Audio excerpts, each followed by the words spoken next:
Hello to all of you. Good morning, good afternoon, good evening, जब भी आप मेरा वीडियो देख रहे हो। मेरा नाम राणा, ऑरिजिन का डायरेक्टर। नमस्कार सभी को। और आज 26 जनवरी है, क्योंकि आज हमारा रिपब्लिक डे, ठीक है, गणतंत्र दिवस। तो आप लोगों को ढेर सारी बधाइयाँ। आज के दिन मैं वीडियो अपलोड कर रहा हूँ, ठीक है। अपलोड तो आज शूट ही कर रहा हूँ, अपलोड तो कल करूंगा, तो ठीक है। तो आप लोग कैसे हो सभी लोग? आई होप एकदम फर्स्ट क्लास, एकदम सर, एकदम मजा है, ठीक है। तो आज का जो टॉपिक है ना, वो भी फर्स्ट क्लास ही है। क्या बोले, आज का जो टॉपिक है ना, वो भी एकदम तड़कता भड़कता एकदम टॉपिक, ठीक है, जिसका नाम है यूनिट वेक्टर। क्या नाम है? यूनिट वेक्टर, ठीक है। बहुत इंपॉर्टेंट वेक्टर है ये।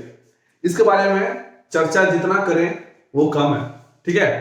ये रात में आती है और सपनों में बोलती है कि मैं तो यूनिट वेक्टर हूं ना, कैसे जा सकती हूँ कहीं आपको छोड़ के, ठीक है। तो बस यही इसी का काम है। आज इससे एक बार खाली इसे अपना मतलब कि समझ के तो देखो, ये आपको अपने जीवन में ना डायरेक्शन दे देगा। ये वेक्टर नहीं है, इसे वेक्टर जैसा ट्रीट मत करो, इसे जस्ट अपना भाई समझो, ठीक है। कि जब भी किसी को डायरेक्शन देना हो, किसी को भी, कोई भी राहगीर ऐसा है जिसे अपना लक्ष्य नहीं पता, अपना डायरेक्शन नहीं पता, अरे तो वो राहगीर को, वो आदमी को, जो भी है, उसे यूनिट वेक्टर से मिला दो। ये यूनिट वेक्टर से मिलाने से जिसे डायरेक्शन पता नहीं भी होता है ना, उसे भी पता चल जाता है। वो है यूनिट वेक्टर। इसका जीवन में इतना इंपॉर्टेंस है ना, किसी को अगर नहीं ना पता है कि हमको क्या करना है, उसको बोलो ना कि जाके यूनिट वेक्टर से मिल के आओ। ये है यूनिट वेक्टर। इससे मिलने के बाद आपको ये पता चल जाएगा कि हाँ, कहां जाना है, कैसे जाना है और कब जाना है, ठीक है। तो फिजिक्स में इसका बहुत बड़ा यूज है। अगर किसी को भी डायरेक्शन चाहिए होता है ना, हम लोग को किसी को भी डायरेक्शन चाहिए होता है ना, तो हम उसे मिला देते हैं किससे? यूनिट वेक्टर से। और उसके बाद तो फिर डायरेक्शन ही डायरेक्शन का बात होगा, ठीक है। अभी जस्ट थोड़ा मोमेंटम गेन कर रहे हैं, तो समझने का कोशिश कीजिएगा, ठीक है।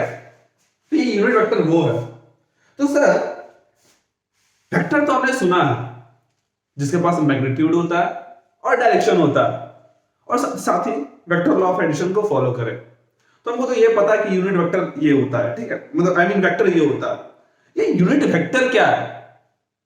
तो वो कुछ अलग चीज नहीं है ये, ठीक है। स्टार्ट करते हैं तो आप टॉपिक, ठीक है, स्टार्ट करते हैं, ठीक है। पहले इसको थोड़ा सा डिफाइन जानेंगे हम लोग, थोड़ा सा, ठीक है। चलिए देखते हैं। A unit vector is a dimensionless vector having magnitude 1 only. ये यूनिट वेक्टर क्या होता है ना, ये डायमेंशन लेस वेक्टर होता है। इसके पास कोई डायमेंशनल फॉर्मूला नहीं होता है, आप लोग पढ़े होंगे डायमेंशन, बट इसका मैग्नीट्यूड 1 होता है। क्या बात कर रहे हैं सर? हाँ, ठीक है। थोड़ा सा उसको और ब्रीफ में जानते हैं, ठीक है। यूनिट वेक्टर क्या होता है, चलिए। सपोज दैट, मान लीजिए ये एक वेक्टर है, मान लीजिए ये ए वेक्टर है, ठीक है। और मान लें अगर इसका हम एक छोटा सा पार्ट इसका नीचे में, और इसी डायरेक्शन में बना दे, इसी डायरेक्शन में, इससे खाली मैग्नीट्यूड जो होना चाहिए, जो वैल्यू होना चाहिए, जो न्यूमेरिकल वैल्यू होना चाहिए, वो 1 यूनिट होना चाहिए सिर्फ। तो हम बोल सकते हैं कि ये यूनिट वेक्टर है किसका? ए वेक्टर का। हाँ सर, ठीक है। हम क्या बोलेंगे? ये यूनिट वेक्टर है क्योंकि ये ए वेक्टर का एक छोटा सा पार्ट लिए हैं हम लोग, और उसी के डायरेक्शन में ही लिए हैं, और उसका मैग्नीट्यूड यूनिट है। इस यूनिट का मतलब होता ही है एक। बार बार मैं बोल रहा हूं, यूनिट का मतलब ही होता है एक, इसलिए इसका नाम भी पड़ता है क्या? Unit vector. क्या पड़ता है? यूनिट वेक्टर, ठीक है। और थोड़ा सा जान ले सर, इसको थोड़ा सा और जान लेते हैं ना। तो सपोज दैट, मान लीजिए अगर एक ब्लॉक है, ये इस पर अगर हम फोर्स लगा रहे हैं 50 न्यूटन का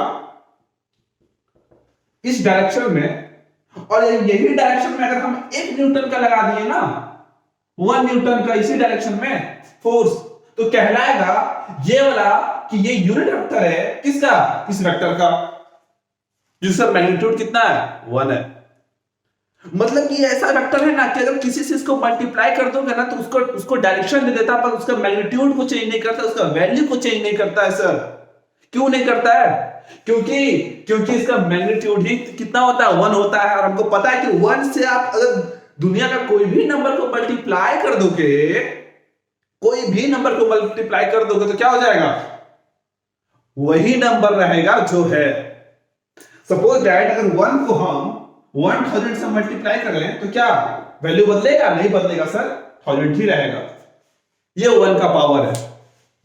पावर क्या कहेंगे इसे? ठीक है, तो 1 को किसी से भी मल्टीप्लाई कर दे तो उसका वैल्यू चेंज नहीं करता है, नहीं करता है ना। और बस अगर वेक्टर मिला दे तो ये डायरेक्शन का बात ही आ गया। ठीक है, थोड़ा सा और जानते हैं ना, थोड़ा सा और जानते हैं। बस आज का जो टॉपिक है ना, क्या ही बोले, देखिए ध्यान से। मुझे पता है कि मान लीजिए एक कोई वेक्टर है, ठीक है, एक वेक्टर है, तो इसके पास पक्का है कि मैग्नीट्यूड होगा। मैं यहां से यूनिट वेक्टर बता रहा हूं, मैग्नीट्यूड होगा और क्या होगा? डायरेक्शन होगा। ध्यान से सुनते जाइएगा, मैग्नीट्यूड होगा और क्या होगा? डायरेक्शन होगा। ठीक है, तो डायरेक्शन तो होगा और क्या होगा? मैग्नीट्यूड भी होगा। ठीक है, मैग्नीट्यूड। अब ये मैग्नीट्यूड कैसे रिप्रेजेंट करेंगे? तो ए मॉड, और डायरेक्शन, डायरेक्शन को क्या करेंगे सर हम लोग? तो डायरेक्शन को बेसिकली हम यूज करने वाले हैं ना एकदम इजी। हम लोग वही डायरेक्शन लेंगे ना जो इसके अलोंग हो, इसके अलोंग हो। तो यूनिट वेक्टर को बहुत अलग तरीका से रिप्रेजेंट किया जाता है, थोड़ा सा अलग, थोड़ा अलग। कुछ इसका वैल्यू, मतलब कि कुछ वैल्यू नहीं चेंज होता, ये अलग कोई वेक्टर नहीं, मैं बार बार बोल रहा हूं। इसे थोड़ा सा दिखाने का तरीका अलग होता है, क्योंकि यूनिट वेक्टर है ना, थोड़ा सा खास तरीका का वेक्टर है, तो थोड़ा सा खास दिखना भी तो चाहिए। खास नहीं दिखेगा तो कैसे होगा? तो मस्त टोपी पहन के एकदम घूमता है ये वेक्टर, और जो जो सामने आता बोलता सर मेरे पास डायरेक्शन नहीं है, आओ ना ले लो ना, आओ बता देते किधर जाना, तुम उधर जाओ। ऐसा तो मतलब कि रिप्रेजेंटेशन भी कुछ इस प्रकार है, ए लिखेंगे और ए कैप कर देंगे हम लोग, इसे कैप पढ़ते हैं। क्या पढ़ते हैं? कैप। इसे क्या क्या पढ़ सकते हैं सर? कैप भी पढ़ते हैं और हैट भी पढ़ते हैं। बहुत लोग एक दूसरे को टोपी भी देता है ना, वही वो टोपी नहीं है, ये अलग तरह का टोपी है। ठीक है, तो कैप और हैट। ठीक है, तो हम क्या लेंगे? ए कैप, क्योंकि डायरेक्शन लेना है ना, डायरेक्शन लेना है, यानी कि ये ए वेक्टर है तो इसी के डायरेक्शन में एक मैग्नीट्यूड का ए कैप ले लेंगे, तो ये कहलाएगा यूनिट वेक्टर। किस वेक्टर का? इस वेक्टर का, क्योंकि इसका मैग्नीट्यूड कितना है? 1 है। तो हमने ले लिया ए वेक्टर इक्वल टू ए का मॉड इनटू ए कैप। हमको पता है कि मैग्नीट्यूड होगा और डायरेक्शन होगा यहाँ पे, और इस वैल्यूशन को पता चलना चाहिए कि सर ये यूनिट वेक्टर है तो मैग्नीट्यूड कितना होना चाहिए? तो बस इसका मैग्नीट्यूड अगर मैं यहाँ पर 1 पुट कर दूं तो बस ये यूनिट वेक्टर बन जाएगा।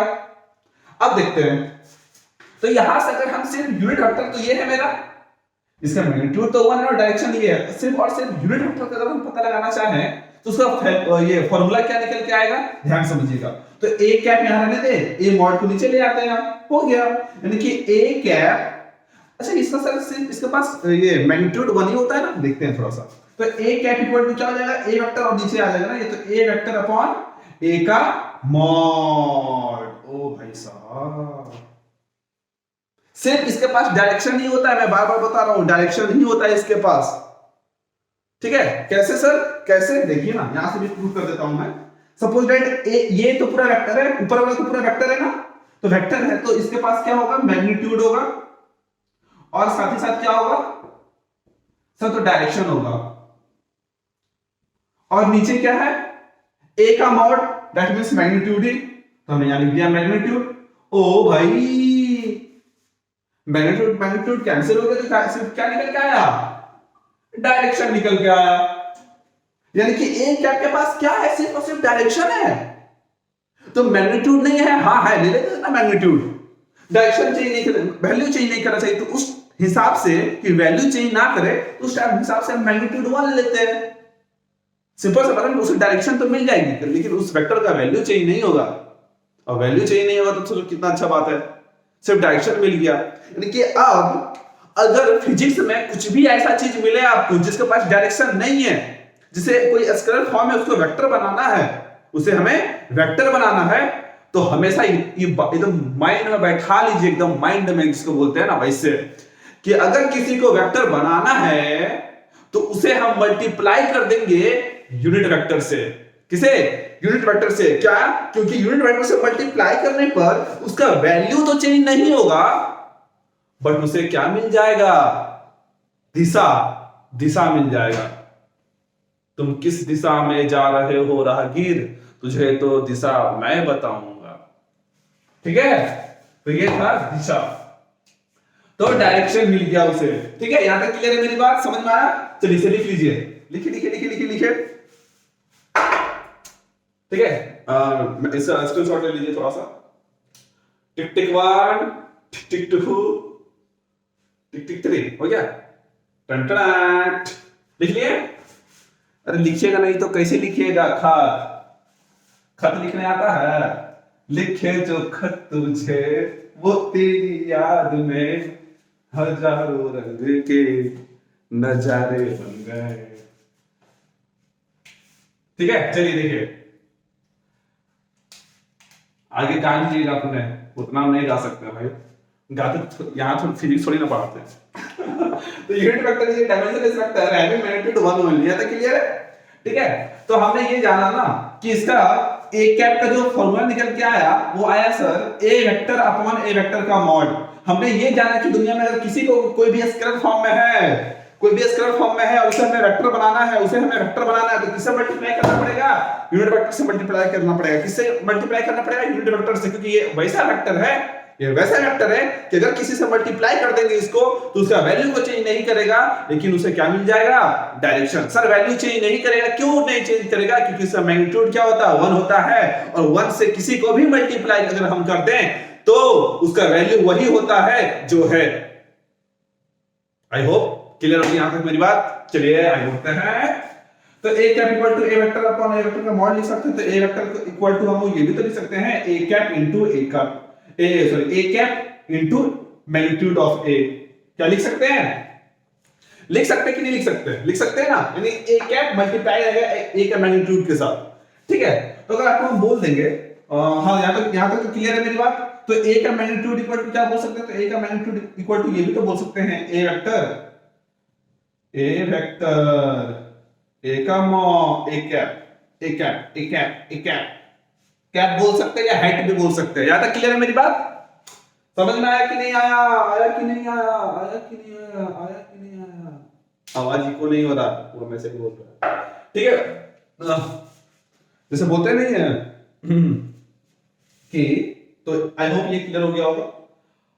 अब मैं आपको बताऊंगा ऑर्थोगोनल यूनिट वेक्टर। ठीक है, ऑर्थोगोनल यूनिट वेक्टर के बारे में। तो यूनिट वेक्टर का फॉर्मूला तो पता चल गया, यहां पे लिख देता हूं मैं। a कैप इक्वल टू जो फॉर्मूला निकल के आया ना सर, वो निकल के आया a वेक्टर अपॉन a का मॉड। इसको एकदम याद कर लीजिएगा अच्छे से, मैं आपको इसका फील्ड भी दे दिया। ठीक है, a वेक्टर अपॉन a का मॉड। ठीक है, अब हम बात करेंगे ऑर्थोगोनल यूनिट वेक्टर, क्योंकि आखिर यूनिट वेक्टर कितना टाइप्स के होता है। यूनिट वेक्टर कितना टाइप्स के होते हैं? तो बेसिकली 3 टाइप्स के होते हैं। देखते हैं ऑर्थोगोनल, जिसे हम ऑर्थोगोनल यूनिट वेक्टर भी बोलते हैं। तो हम बात करेंगे ऑर्थोगोनल यूनिट वेक्टर का। ऑर्थोगोनल यूनिट, या फिर सिंपल से बोल सकते हैं ऑर्थोगोनल। सिंपल से ऑर्थोगोनल नहीं बोलते हम लोग, ऑर्थोगोनल यूनिट वेक्टर। ठीक है, ये ऑर्थो क्यों बोलते हैं सर इसको ऑर्थोगोनल? क्योंकि ये म्यूचुअली परपेंडिकुलर होता है। म्यूचुअली परपेंडिकुलर होता है ना। तो देखते हैं थोड़ा सा। तो हमको पता है कि बेसिकली 3 डायमेंशनल 3D होता है। एक एक्स एक्सिस होता है, एक वाई एक्सिस होता है, और एक होता है जेड एक्सिस। ये 3 डायमेंशनल है। टोटल मोशन इसी से हम लोग डिफाइन करते हैं, X axis, Y axis, Z axis. हालांकि मैं बार-बार बता रहा हूं ये 3D है। क्या है? 3D है। ठीक है, बेसिकली ये फिगर ऐसा नहीं है, ये ऐसा है कुछ। देखिए मैं दिखाता हूं आपको, ये कुछ ऐसा है। बट बोर्ड क्या है? 2D है। बोर्ड क्या है? प्लेन है ना। तो प्लेन है तो 3D कैसे ड्रॉ करें? कैसे निकालेंगे? ये बेसिकली ऐसे है, बाहर की ओर है। बट हम क्या है यहाँ पे? लाचार, इसलिए यहाँ पे कर रहे हैं क्या? विचार। ठीक है, तो बेसिकली तो X axis, Y axis, Z axis. क्या सर जरूरी है कि हमेशा एक्स एक्सिस इधर बनाएंगे? नहीं, वैसा कोई जरूरी नहीं है। आपको बनाना है किधर भी बना सकते हो। ठीक है, अब सपोज दैट अगर हम एक्स एक्सिस के अलोंग अगर एक यूनिट चलते हैं, एक यूनिट चले, एक यूनिट चलते हैं, तो सर क्या नाम देंगे सर? तो इसका नाम देते हैं हम लोग आई कैप, क्योंकि नाम रखा गया है। यूनिट वेक्टर कितने टाइप्स के होते हैं? 3 टाइप्स से, सिंपल समझिए इससे। यूनिट वेक्टर 3 टाइप्स के होते हैं, ठीक है? आई कैप, जे कैप और के कैप। ये तीनों वेक्टर म्यूचुअली परपेंडिकुलर होते हैं। अरे आप रूम का कोई कोना भी ले सकते हैं ना, वो भी देखिए, वो 3 डायमेंशन ही है। तो एक्स के अलोंग आई कैप, वाई के अलोंग डायरेक्शन ले लेंगे अगर हम एक मैग्नीट्यूड का, तो हो जाएगा जे कैप, और जेड के अलोंग ले लेंगे तो के कैप, ठीक है? और बोलेगा सर हम इन तीनों को नहीं छोड़कर पीछे से निकल जाए तो, अब यहां पे तो पता है कि यहां पे इसको ओरिजिन बोलते हैं। ओरिजिन, हाँ भाई ओरिजिन, इसको तो ओरिजिन बोलते हैं। तो बोले सर हम बीच से ही कहीं निकल जाए तो, अरे तो भाई तो आपको उसके बाद वो, जैसे कि सपोज दैट कोई आदमी यहां पे है, इस पॉइंट पे है, तो यहां से तो नहीं जाएगा ना, ये पहले एक्स पे चलेगा देन वाई पे चलेगा। तो अब यहां पे अगर खड़े हो, यानी कि आप कॉम्बिनेशन पे खड़े हो, एक्स एक्सिस के कॉम्बिनेशन पे खड़े हो, वाई यानी एक्स वाई प्लेन पे खड़े हो आप। अगर यहां खड़े हो तो वाई जेड इन दोनों कॉम्बिनेशन पे खड़े हो, सिंपल सा बात है, ठीक है? तो बात करते हैं हम लोग, तो x के लॉन्ग ले ले तो i कैप, y के लॉन्ग ले ले तो j कैप, और z के लॉन्ग ले ले तो k कैप। यहां तक क्लियर है मेरी बात? समझ में आया? ठीक है सर। अच्छा तो बोलो सर यहां पे क्या होगा? तो यहां पे इसको शिफ्ट करके यहां पे ले आते हैं ना, पैरेलल शिफ्ट तो अलाउड है वेक्टर में। ये एक वेक्टर अगर था छोटा सा i कैप, उसको आगे लेंगे तो देन फिर ये i कैप, यानी x के लॉन्ग अगर हम वेक्टर लेंगे, यूनिट वेक्टर लेंगे जिसका मैग्नीट्यूड 1 हो, वो 1 कुछ भी हो सकता है, 1 सेंटीमीटर ले लीजिए, 1 मीटर ले लीजिए, 1 किलोमीटर ले लीजिए, लेकिन मैग्नीट्यूड कितना होना चाहिए? 1 होना चाहिए, ठीक है? तो ये हमारा हो जाएगा x एक्सिस के अलोंग आई कैप, ठीक है? तो यहां पे लिख देते हैं ना कि आई कैप किधर होता है? x एक्सिस के along, x axis along x axis लिख देते हैं ना, अलोंग x एक्सिस के अलोंग कौन सा यूनिट वेक्टर लेते हैं हम लोग? कौन सा लेते हैं? आई कैप, j के along along x axis, along y axis, और k cap along z axis. Clear है मेरी बात? तो आई कैप, जे कैप और के कैप। आई होप यहां तक मेरी बात क्लियर होगी, ठीक है? तो ये था हमारा ऑर्थोगोनल यूनिट वेक्टर। 3 टाइप्स के होते हैं, तीनों म्यूचुअली परपेंडिकुलर होते हैं इसलिए। तो आई एक्स के अलोंग क्या लेंगे? आई कैप। अगर सुन लीजिए, अगर मैं बोल दूं, अगर कोई बोल दे आपसे सर 3 आई कैप, क्या बोलते हैं? 3 आई कैप, तो आप इसे ऐसा मत समझिए कि 3 आई कैप है, इसको आप ऐसे समझिए ना कि ये 3 कदम चले हैं हम। क्या चले? 3 कदम, और हर एक कदम किसके बराबर है? 1 यूनिट के बराबर है। मैं बता रहा हूं आपको, ऐसे समझिए इसको, ऐसे मत समझिए कि 3 होता है। तो अब तो बोलिए ना सर मैग्नीट्यूड तो 1 आपने बताया, ये 3 कहां से आ गया? नहीं, हम क्या बताएं? 3 आई कैप का समझने का तरीका ऐसे समझेंगे उसको ना कि 3 है, यानी कि 3 कदम हम चले हैं, और हर एक कदम किसके बराबर है? 1 यूनिट के बराबर है। किसके बराबर है? 1 यूनिट, यानी कि यहां से यहां तक 1, यहां से यहां तक 1, और यहां से वहां तक 1। अब किसके अलोंग चले हैं सर? तो x एक्सिस के अलोंग, तो हमने ले लिया आई कैप, क्योंकि छोटा सा पार्ट है ना, हर एक पार्ट है। क्लियर है मेरी बात? यहां तक समझ में आई? चलिए सर, बहुत अच्छा बात है यहां तक। अगर मैं बोल दूं 4j कैप, तो अब ऐसा मत समझिए ये 4j कैप है, इसको आप समझिए कि 4 कदम हम चले हैं किसके अलोंग? y के अलोंग, और हर एक कदम मेरा किसके बराबर है? 1 यूनिट के बराबर है। कदम कदम बढ़ाए जा, खुशी के गीत गाए जा, ठीक है? आई बात समझ में? तो ये बात है, यहां तक क्लियर है? अगर कोई 5k कैप बोलेगा तो कैसे समझेंगे इसको? कैसे समझेंगे सर? 5k कैप बोलेगा तो हम इसे ऐसे समझेंगे ये 5 कदम चले हैं हम, और हर एक कदम किसके बराबर है? 1 यूनिट के बराबर है। और किधर चले हैं सर? तो k कैप है ना, तो z एक्सिस के अलोंग, ठीक है? Sir I cap, J cap, के कैप किधर भी हो सकता है, ऐसा कोई जरूरी नहीं है, ठीक है? कि एकदम एक के साइड बना दिए सो बना दिए, ऐसा कोई जरूरी नहीं है, ठीक है? आगे बढ़ते हैं हम लोग। तो ये था x, y और z, x, y और z। अब इस पे छोटे-छोटे हम लोग क्वेश्चन करेंगे। अच्छा, तो ये x एक्सिस के अलोंग अगर आई कैप ले रहे हो, तो जस्ट इससे अगर उल्टा ले ले, अगर मैं यहां ले लूं, देखिए मैं रेड से बनाता हूं, आपको ज्यादा अच्छा से डिफाइन करेगा, पता रहेगा। अगर मैं जस्ट इसका ऑपोजिट में ले लूं, तो ये क्या आ जाएगा सर? माइनस आई कैप। इसके जस्ट ऑपोजिट में ले तो माइनस जे कैप, और जस्ट इसके ऑपोजिट ले लूं तो माइनस के कैप, ठीक है? आई बात समझ में? यानी कि ऐसे समझिए ना सर, ये x है, ये y है और ये z है। ये मेरा ये ब्लैक वाला x, ब्लू वाला y और रेड वाला z, ये हो गया। तो ये z है, इसका उल्टा क्या हो जाएगा, माइनस z, तो ये नीचे आ जाएगा। तेरी के ठीक है, हो गया ना। और ये x अगर है, ये रेड वाला, ये ब्लू वाला, तो इसका अपोजिट ये y अगर है ये ब्लू वाला, तो जस्ट इसका अपोजिट ये आ गया और जस्ट इसका अपोजिट ये आ गया।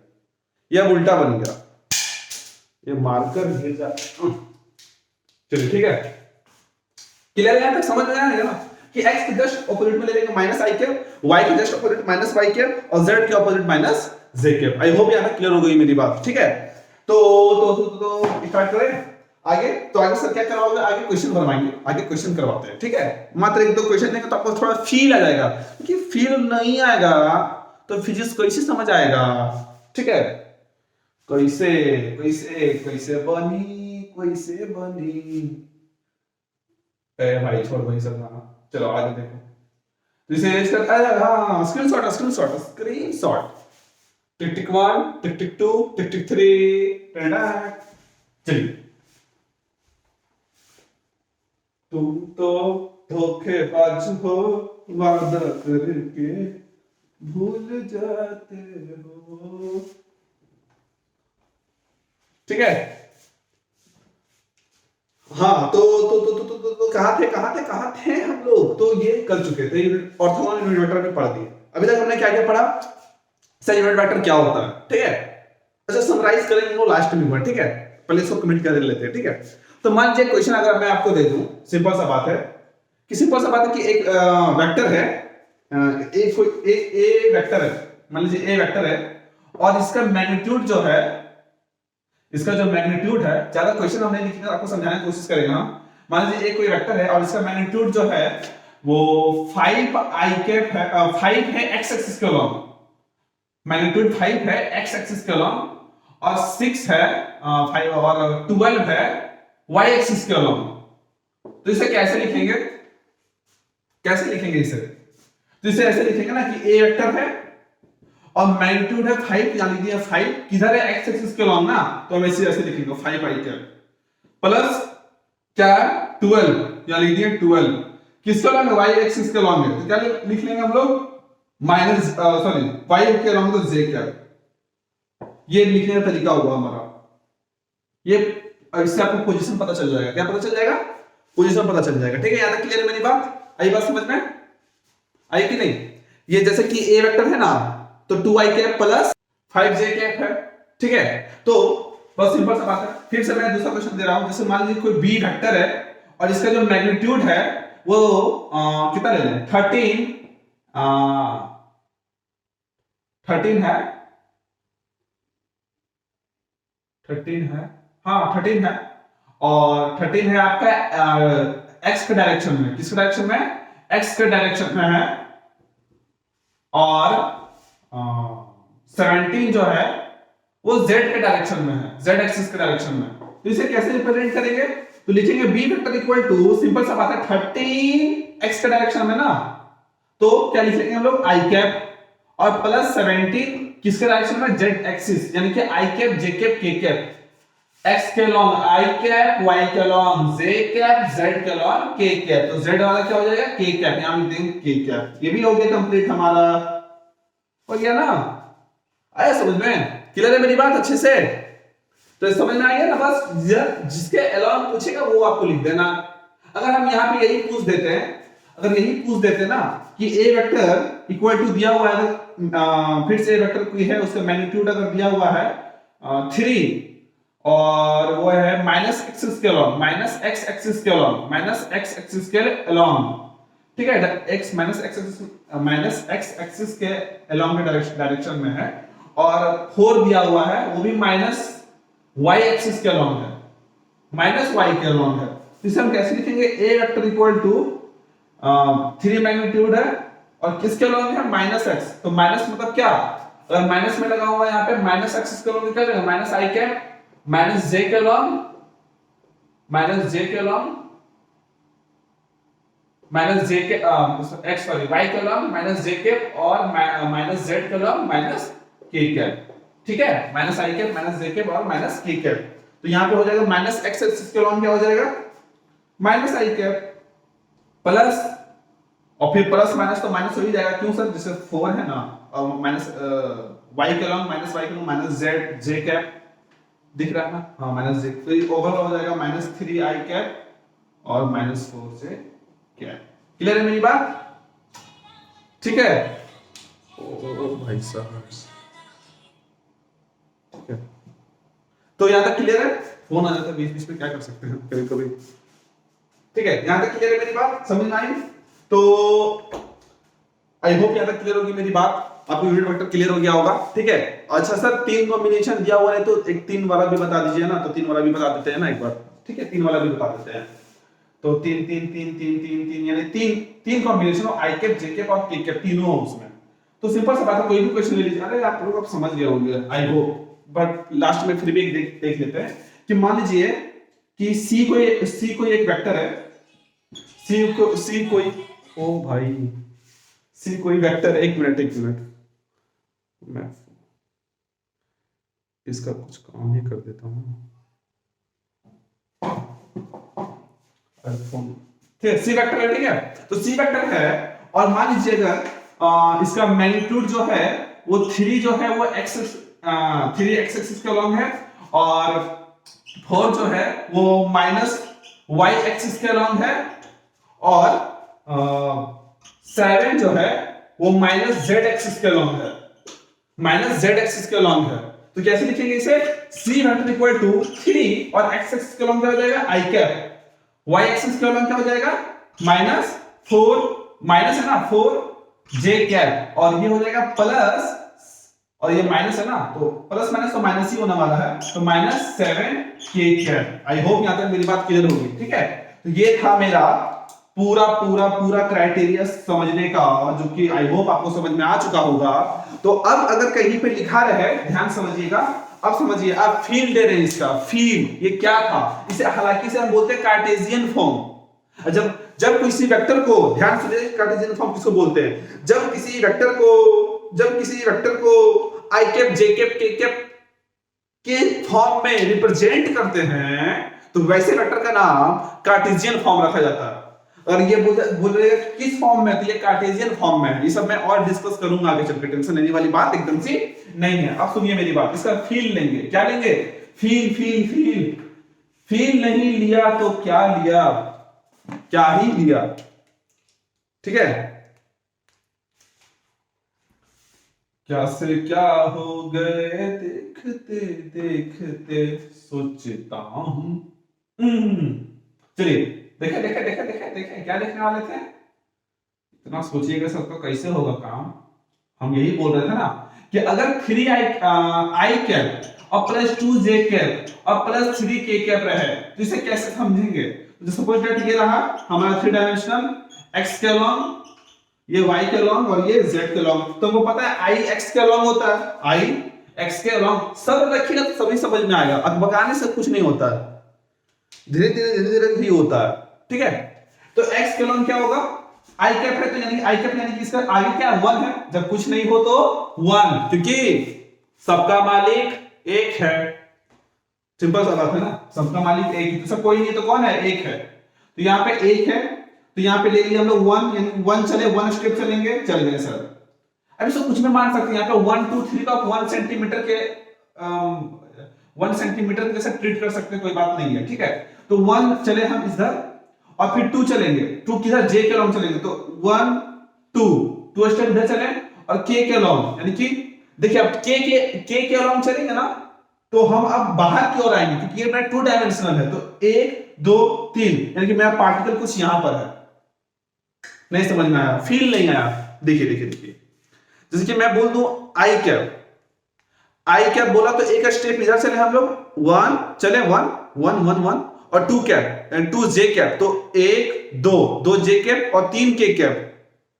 एक मिनट, एक्स है या फिर ऐसे समझिए ना, ये एक्स है और ये वाई है और ये जेड है, ठीक है, एक्स है ये, तो एक्स के अलॉन्ग 2 आई कैप है, तो 1 2, और फिर y के अलॉन्ग कितना है 3, तो 1 2 3, ठीक है। अब z क्यों लॉन्ग, मान लीजिए 3 है तो 1 2 3 आपकी तरफ आ रहा है, तो यानी पार्टिकल कुछ यहां पर है, समझ में आया ना। और माइनस जे पूछेगा तो नीचे चल जाएंगे, माइनस आई पूछेगा तो उधर चल जाएंगे, और माइनस के कैप पूछेगा तो जस्ट ऑपोजिट। ऐसे समझना हमको। अगर 3 कोना है इस रूम का ना, तो एक्स का लॉन्ग 2 स्टेप, फिर जेड का लॉन्ग 2 स्टेप, और फिर के कैप का लॉन्ग 2 स्टेप, तो 2 आई कैप 2 जे कैप और 2 के कैप, इसको ऐसे रिप्रेजेंट करेंगे, ठीक है।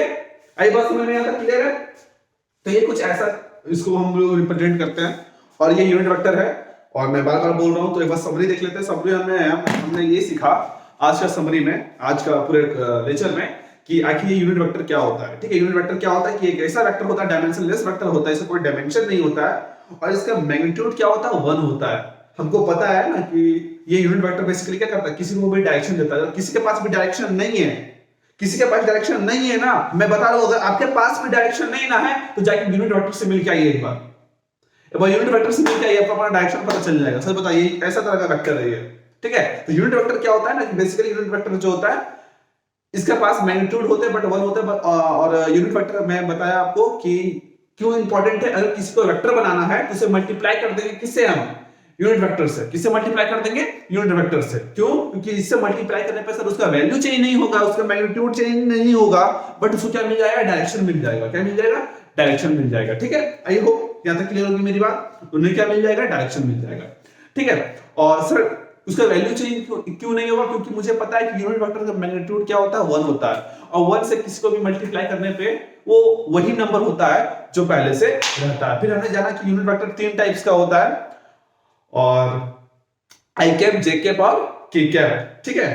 आई कैप एक्स एक्सिस के लॉन्ग, वाई कैप जे कैप वाई, आई कैप एक्स एक्सिस के लॉन्ग, और जे कैप वाई एक्सिस के लॉन्ग, और के कैप जेड एक्सिस के लॉन्ग। और क्या क्लियर है मेरी बात, समझ में आई। फिर हमने ये जाना कि हाँ वेक्टर क्या फॉर्मूला क्या होता है, यूनिट वेक्टर का फॉर्मूला तो a cap equal to a vector upon a का मॉड। इसके पास सिर्फ और सिर्फ डायरेक्शन है सर, कैसे प्रूफ हुआ, हमने प्रूफ दिया था शुरू में ही कि ए वेक्टर के पास मैग्नीट्यूड भी है, डायरेक्शन भी है, और इसके पास सिर्फ और सिर्फ मैग्नीट्यूड है, तो मैग्नीट्यूड से मैग्नीट्यूड कैंसिल हुआ, तो सिर्फ और सिर्फ क्या रह गया, डायरेक्शन रह गया, ठीक है। जैसे कि मान लीजिए हम क्या बताएं, जैसे ये 50 न्यूटन अगर फोर्स लगा रहे एक डायरेक्शन में, तो अगर 1 न्यूटन का बात किया जाए वही डायरेक्शन में, तो वो 1 न्यूटन यूनिट वेक्टर कहलाएगा, किसका, 50 न्यूटन का, ठीक है। लेकिन वो ऐसा मत समझिए, वो 50 न्यूटन बना है ना जो, वो समझिए ना कि एक न्यूटन यानी 50 टाइम्स से बार मल्टीप्लाई किया गया है, यानी 50 उसका मैग्नीट्यूड है, और उसको 1 से मल्टीप्लाई किया तो वो 50 हुआ, यानी 50 पार्ट है वो, जिसका हर एक पार्ट 1 के बराबर है। इसका तो उसका एक पार्ट अगर निकाल दिया जाए ना उससे, तो यूनिट वेक्टर कहलाएगा। क्या कहलाएगा, यूनिट वेक्टर कहलाएगा। बट हाँ, डायरेक्शन उसी के डायरेक्शन में आपको लेना है, तभी उसका वेक्टर कहलाएगा। अब उसके दूसरे डायरेक्शन में ले लीजिएगा तो उसका यूनिट वेक्टर नहीं कहलाएगा। वो कैसे कहलाएगा, जब उसका पाथ पे, उसके रास्ता पे ना चले तो काहे का यूनिट वेक्टर, ठीक है। तो ये है यूनिट वेक्टर, और नेक्स्ट क्लास हम लोग जानेंगे, इस पे बेस्ड क्वेश्चन करेंगे, क्योंकि आपको हम रिजोल्यूशन ऑफ वेक्टर बता दिए हैं और यूनिट वेक्टर बता दिए, तो इस पे बेस्ड अच्छा क्वेश्चन करेंगे। कोशिश करेंगे आपको इसके प्रीवियस ईयर में जो नीट वगैरह में आए हुए क्वेश्चन, वो मैं पूरा का पूरा करवा दूं। सिलेक्टेड क्वेश्चन लाऊंगा मैं, सिलेक्टेड क्वेश्चन, और सिलेक्टेड क्वेश्चन को करेंगे। और आई होप पीछे वाला जो वीडियो था रिजोल्यूशन ऑफ वेक्टर, उसमें आपको पूरा समझ में आ गया होगा। तो उसका वेक्टर का जो मैं ये है क्वेश्चन दिया था 2, जिसमें कि श्रुति श्रीवास्तव तो नहीं है, श्रुति नाम है, उसका कमेंट बॉक्स में आंसर आया कि एकदम राइट है। तो इस पे बेस्ड फिर मैं नेक्स्ट क्लास क्वेश्चन करवाऊंगा, और इस पे बेस्ड क्वेश्चन करवा के फिर आपको 5 क्वेश्चन दूंगा घर पे, और उसको बनाइएगा आप, ठीक है। जो बनाएंगे वो भाई उनका नाम तो मैं लूंगा ही, ठीक है। तो अभी का जो मैं पिछले क्लास में दिया था उसमें श्रुति का सही बना है, तो कमेंट बॉक्स में मैं देखा, तो ठीक है। सबसे पहले आंसर भी आया, जैसे ही अपलोड किया कुछ देर पहले ही बाद ही आ गया उसका आंसर। तो आई होप यहाँ तक क्लियर होगा, ठीक है। तो मिलेगा हम लोग नेक्स्ट वीडियो में, क्वेश्चन लेके आऊंगा मैं, जितना अच्छा क्वेश्चन हो सके, कि रिजोल्यूशन ऑफ वेक्टर पे कोई क्वेश्चन ना छूटे, ठीक है। आपको तोड़ना समझ तो, और जिसने रिजोल्यूशन ऑफ वेक्टर नहीं देखा वो जाइए और रिजोल्यूशन ऑफ वेक्टर को देखिए, देन फिर यूनिट वेक्टर पे आ जाइए, और फिर इसके आगे हम लोग कार्टेशियन फॉर्म का बात करेंगे, ठीक है। तो ये टाटा बाय बाय सभी को, जय हिंद जय भारत, ठीक है। चलिए मिलते हैं, टाटा बाय बाय।